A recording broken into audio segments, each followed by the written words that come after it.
हमें किसी चीज़ में अटूट विश्वास होता है तो हम उस विश्वास को पूरा करने के लिए किसी भी हद तक जा सकते हैं। इसी विश्वास को बनाए रखते हुए हमें आज चैप्टर देखना है द ब्लैक एरोप्लेन, जो फ्रेडरिक फोर्सिथ द्वारा लिखा गया है। तो आइए देखते हैं चैप्टर की समरी को। लेखक अपने पुराने डैकोटा हवाई जहाज़ को आधी रात को फ्रांस से वापस इंग्लैंड के लिए उड़ा रहा था। मतलब जो लेखक थे वो फ्रांस से इंग्लैंड जा रहे थे आधी रात को।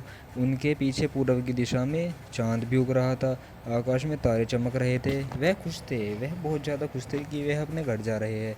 वह अपने परिवार के साथ रहना चाहता था। वह उस शानदार नाश्ते की कल्पना करता है जो वह उतरने के बाद करेगा। मतलब वो अपने घर जाएगा तो अपने परिवार के साथ नाश्ता करेगा, वह उसी की कल्पना करता है।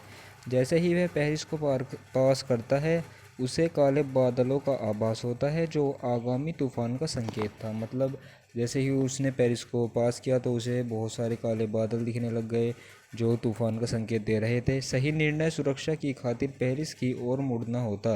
मतलब उस समय पर जो सही डिसीजन था वो यह था कि पेरिस की तरफ वापस मुड़ जाए जो लेखक था।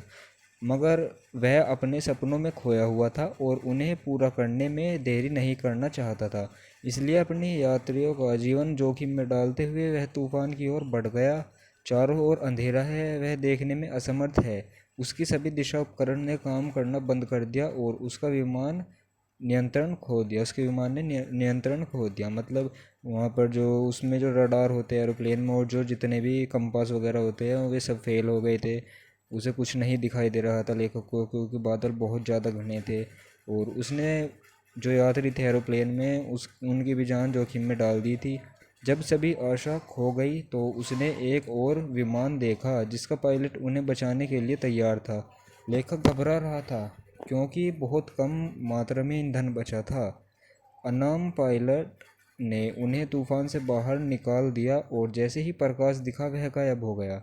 मतलब कोई आया एरोप्लेन लेकर, कोई पायलट आया, उन्होंने उन्हें हाथ दिया कि आओ मैं तुम्हें बचाता हूँ, और उन्हें तूफान से बाहर निकालने के बाद वह गायब हो गया।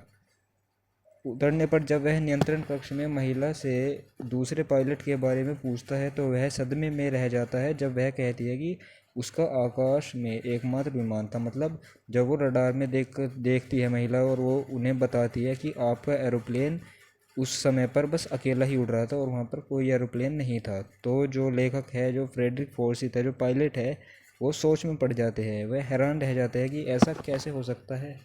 तो ये कहानी, इसमें कुछ नहीं है कहानी में, बस यही है कि एक अटूट विश्वास को बनाए रखा उस लेखक ने। उसे आशा थी कि वह अपने परिवार के साथ जाकर नाश्ता करेगा। तो इसी आशा के चलते, इसी कल्पना के चलते, इन्हीं सपनों को मन में रखते हुए उसने जोखिम उठाया और अपने विश्वास को बनाए रखते हुए उसकी कल्पना से ही, मतलब वो सब उसका भ्रम था कि कोई और भी एरोप्लेन है वहाँ पर, वो उसका भ्रम था। और उसी भ्रम से उसने उस तूफान को पार किया और सही सलामत रनवे पर लैंडिंग की। इसी के साथ ये चैप्टर होता है फिनिश। मिलते हैं नेक्स्ट वीडियो में।